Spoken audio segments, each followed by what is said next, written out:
Hello दोस्तों, स्वागत है आप सभी का।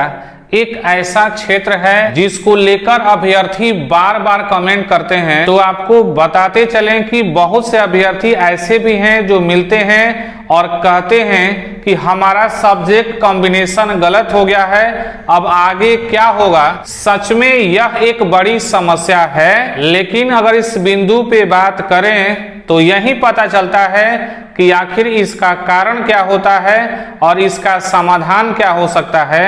आइए कुछ बिंदुओं पे पहले बात करते हैं, फिर देखते हैं आगे क्या हो सकता है। देखिए यहाँ पर एक क्वेश्चन लिखा हुआ है, कक्षा 9 से 10 में अगर माध्यमिक के लिए टीचर बनना है, उसके लिए कह रहा है सब्जेक्ट कॉम्बिनेशन गलत हो गया है। यही तो सबसे बड़ी समस्या है। और आखिर गलत हुआ तो कैसे हुआ, और क्या जिसका गलत हुआ वो उसका खुद जिम्मेवार है या उसे गलती करवाया गया है, ये भी एक बड़ा विषय होता है। अगर आप स्टेट की परीक्षा दिए होंगे, खासकर पेपर 1 में, तो ऐसे अभ्यर्थियों के साथ काफी ज्यादा समस्या है और सब्जेक्ट कॉम्बिनेशन को लेकर ही सबसे ज्यादा समस्या है कि स्टेट तो पास कर गए, अब आखिर आगे क्या होगा। एक यहाँ पर विषय ले रखे हैं, जैसे सोशल साइंस ले रखे हैं, तो आप सभी जानते हैं कि सोशल साइंस के अंतर्गत इतिहास विषय शामिल होता है, भूगोल विषय शामिल होता है, अर्थशास्त्र शामिल होता है, नागरिक शास्त्र शामिल होता है, जिसको राजनीतिक शास्त्र भी कहते हैं। लेकिन जब स्टेट की परीक्षा होती है और उसका जो नोटिफिकेशन आता है, उस नोटिफिकेशन में ये बातें स्पष्ट रूप से लिखी रहती है कि सोशल साइंस के अंतर्गत ये चारों विषय शामिल होते हैं। लेकिन अगर आप ग्रेजुएशन किए हैं तो आपके ग्रेजुएशन में इसमें से कोई 2 विषय होना चाहिए। अगर इसमें से कोई 2 विषय नहीं है तो आप कक्षा 9 से 10 के लिए एलिजिबल नहीं है।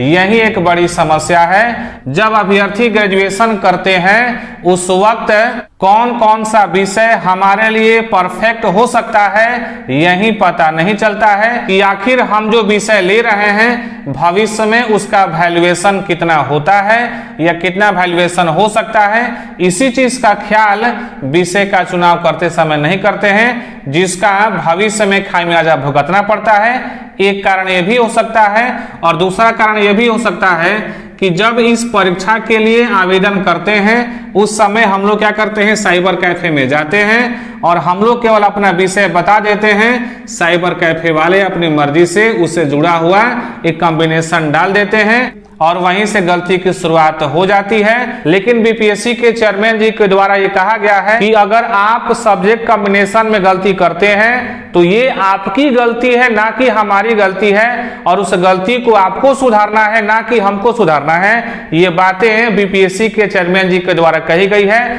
तो सच में एक बड़ी बाधा और एक बड़ी समस्या है। अगर ऐसा होता है, अगर ऐसे अभ्यर्थी आप में से कुछ हैं, तो मान लीजिए अगर साइबर कैफे वाले से गलती हुआ है तो इसका समाधान ये दिखाई दे रहा है कि अगर स्टेट की परीक्षा होती है तो वहां पर अपना कॉम्बिनेशन सही करके परीक्षा दे सकते हैं। लेकिन अगर विषय का चुनाव गलत हो गया है तो फिर इस समस्या का समाधान मिलना काफी मुश्किल दिखाई दे रहा है। साथ में जिसका जिक्र हम कर रहे हैं कि इतिहास, भूगोल, अर्थशास्त्र और नागरिक शास्त्र में से कोई 2 विषय होना चाहिए, इस बात को सोशल साइंस के एक्सपर्ट से भी हम बात किए थे कि क्या 4 विषयों में से किसी 2 विषय को लेना जरूरी है। तो यही बताया गया वहां से कि 4 विषय में से 2 विषय तो लेना जरूरी है, नहीं तो आप जो है कक्षा 9 से 10 के लिए एलिजिबल नहीं हो सकते हैं। इसलिए कहा जाता है कि अगर आपके साथ ऐसा हुआ है विषय को लेकर के, तो अगर आपके घर में कोई छात्र है जो पढ़ाई कर रहा है और इंटर के बाद उसको स्नातक की पढ़ाई करनी है, तो सोच समझकर विषय का चुनाव करना चाहिए।